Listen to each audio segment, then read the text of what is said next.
मैं दिनेश श्रीवास्तव, आप देख रहे हैं एडी लाइव। जैसा कि हमने आपको पिछले वीडियो में बताया कि 28 दिनों में न्यायिक हिरासत के बाद चंदन यादव की जमानत पर रिहा हुए। परिवार वालों के साथ मिले और सभी ने अपनी बात कही। साथ ही चंदन यादव जी के द्वारा जेल पर प्रशासन को लेकर, आपदा प्रबंधन को लेकर और क्वारंटाइन को लेकर कुछ बड़े खुलासे किए, जिन्हें हम आपके सामने रखने का काम कर रहे हैं। चंदन यादव जेल से रिहा हो गए।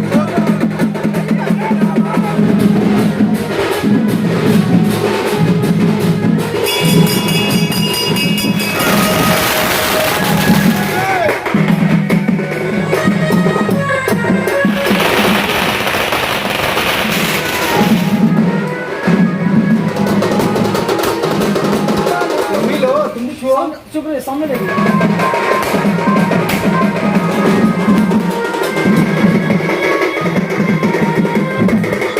कि लड़ाई को कमजोर नहीं होने दिया और एक नहीं 1 लाख बार जेल जाएगा। लड़ाई हमेशा जारी रहेगी। 28 दिन के बाद अपने घर पहुंचे हैं। घर में वह खुशी अगर है किसी को, सबसे अधिक उनकी माँ को है। माँ रोते हुए उनका आगमन का आरती कर रही थी और बता रही थी कि मेरा बेटा जो भी हो समाज के लिए, देश के लिए काम करे। आज उनकी माँ से पूछते हैं कि क्या खुशी है। बहुत खुशी है बेटा। आज 28 दिन के बाद मेरा बेटा आया है, बहुत खुशी है। लेकिन ये खुशी है कि वो सोना और तप के निकला है और चमकेगा, ज़रूर चमकेगा। हाँ, आज मंगलवार है ना, आज बजरंगबली का दिन है। बहुत माने बाबा को, बाबा मेरा बच्चा को ला दीजिए। अच्छा, रोइए नहीं है, लेकिन आ गया मेरा बाबू। अभी जाके पूजा कर देगा, अभी जाके पूजा कर देगा। हमारा यही आशीर्वाद है, आगे अपना काम करता रहे। फल देना तो ईश्वर के हाथ में है और ज़रूर तो फल मिलेगा। जो कर रहे हैं समाज के लिए, अपने तरफ से जितना भी मेहनत कर रहे हैं, आज समाज के चलते जितना भी विपत्ति आएगी वो सहने को तैयार है और सह के निकला है और ही समाज इस पर हावी होगी। 28 दिन से इंतज़ार था, आज आ गए, अच्छा लगा। माँ रोई नहीं है, वो आशीर्वाद है, खुशी का आंसू है। और आज से जो फिरका परस्त शक्ति है उनको हमने जवाब दिया है। बहुत लोग नेता है जमशेदपुर में जो हिंदुओं के चोला ओढ़कर हिंदुओं के घर को उजाड़ने का काम करता है। चंदन यादव समझौता नहीं किया, लेकिन जेल जाएगा, लेकिन समझौता नहीं करेगा। लड़ाई लड़ेंगे और जितने भी लोग हैं जो गरीब, गुरबा, शोषित, पीड़ित, दलित, चाहे कोई भी लोग को अगर कोई उसको उसका हक से, उसका मूलभूत सुविधाओं से कोई उसको वंचित करने का काम करेगा तो एक नहीं 1 लाख बार जेल जाना पड़े, लेकिन हम समझौता नहीं करेंगे। और 2 से 4 दिन में बड़ा खुलासा हम करने वाले हैं। जो भ्रष्टाचार है, जेल में भी हमने भ्रष्टाचार सहा, जेल में भी हमने भ्रष्टाचार देखा है। अगर कोई बंदी का 10,000 रुपया जा रहा है तो उसमें से 10% कमीशन हो जाता है। क्वारंटाइन के नाम पर 14 दिन जेल प्रशासन उसको रखती है, 29 दिन, 36 दिन, 40 दिन। ये क्वारंटाइन क्या है? क्यों क्वारंटाइन सेंटर बनाया गया है? अगर हम जांच करा के जाते हैं कोविड टेस्ट का, और कोविड टेस्ट के बाद में अगर हम नेगेटिव है तो हमें डायरेक्ट जेल भेजिए। ये क्वारंटाइन सेंटर नहीं है, भ्रष्टाचार का अड्डा है, जो 2 से 4 दिन में हम बड़ा खुलासा करेंगे। क्योंकि चंदन यादव डरता नहीं है और हम जानते हैं कि ये भ्रष्टाचार ऊपर से लेकर नीचे तक है। ये नीचे से नहीं, पर जो भ्रष्टाचार है, आज एक बंदी को उसका घर का सामान नहीं मिलता है, लेकिन कैंटीन क्या है? जो सरकार हमें जो जेल मैनुअल के अंतर्गत में जो खाना मिलना चाहिए वो हमें नहीं मिलता है। हमारा खाना को हमको बेचा जाता है। तो ये भ्रष्टाचार नहीं है तो क्या है? राज्य के स्वास्थ्य मंत्री इसमें बताया कि क्वारंटाइन सेंटर का मतलब क्या है। अगर हमें रिमांड पे पुलिस लेती है, जेल में रिमांड पे लेती है, एक 24 घंटा का रिमांड होता है, उसके बाद फिर कोविड टेस्ट होता है जेल जाने से पहले, लेकिन वहाँ क्वारंटाइन सेंटर भेजा जाता है। क्वारंटाइन सेंटर अगर हम नेगेटिव भी है तो क्वारंटाइन सेंटर क्यों भेजा जाता है? और एक वार्ड में 36 लोग की रहने की क्षमता है, तो कोविड सेंटर अगर है तो वहाँ पे उसकी क्षमता डायरेक्ट 12 हो जाना चाहिए। क्योंकि हमको कोविड को हम गाइडलाइन को फॉलो करने के लिए सोशल डिस्टेंस, मास्क, सैनिटाइज़र, लेकिन ऐसा कुछ नहीं है। क्योंकि सारे लोग मंत्री से लेकर संतरी तक बिके हैं और एक जो क्वारंटाइन सेंटर जो जेल में बना है 20 लाख का इनकम है। ये पैसा जाता कहाँ है? पैसा होता क्या है? तो हम उपायुक्त से लेकर मुख्यमंत्री को हम पत्र नहीं देंगे और ना ही मुख्यमंत्री से मिलेंगे, लेकिन हम राज्यपाल से अपनी बात को रखेंगे।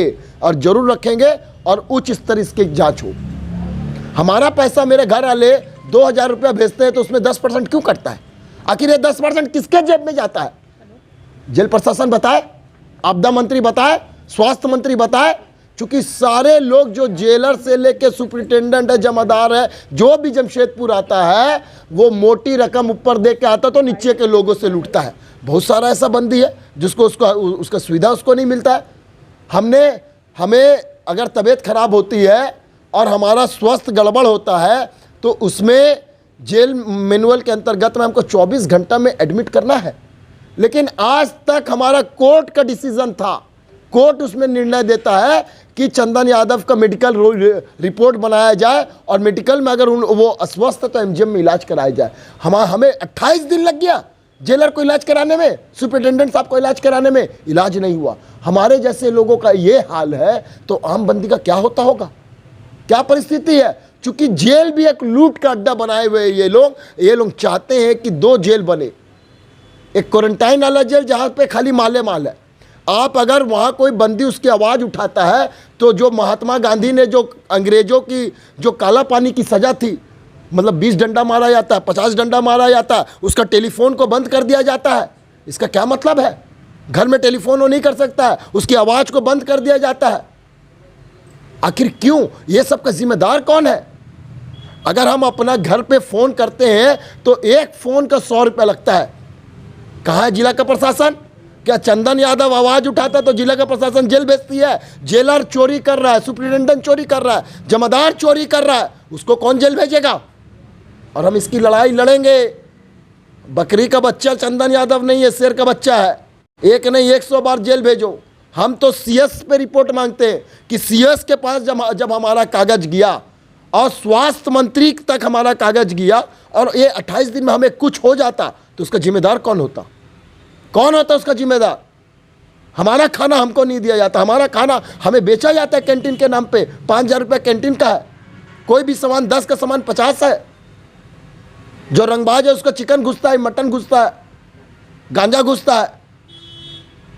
ये कहाँ से ये इसका पैसा? आखिर में भ्रष्टाचार कौन बंद करेगा? और स्वास्थ्य मंत्री क्यों नहीं क्वारंटाइन सेंटर को बंद कर रहे हैं? क्या स्वास्थ्य मंत्री का भी कहीं ना कहीं मिली भगत है क्या? हम तो पूछना चाहते हैं। बहुत सारे लोग बोलते हैं कि बन्ना गुप्ता आपका बहुत मतलब दोस्त है। ऐसी बात नहीं है, मेरे दोस्त तो सब है, भाजपा के लोग भी है, कांग्रेस के भी है, जेएमएम के भी है। लेकिन भ्रष्टाचार पे हम ना कंप्रोमाइज किए थे ना कंप्रोमाइज करेंगे, ना समझौता किए थे ना समझौता करेंगे। वो कोई भी हो और लड़ाई जारी रहेगा। नया खुलासा का शुरुआत होगा। अब देखना है कि एक तरफ भ्रष्टाचार, एक तरफ चंदन यादव, जीतता कौन है? आप देखते रहिए।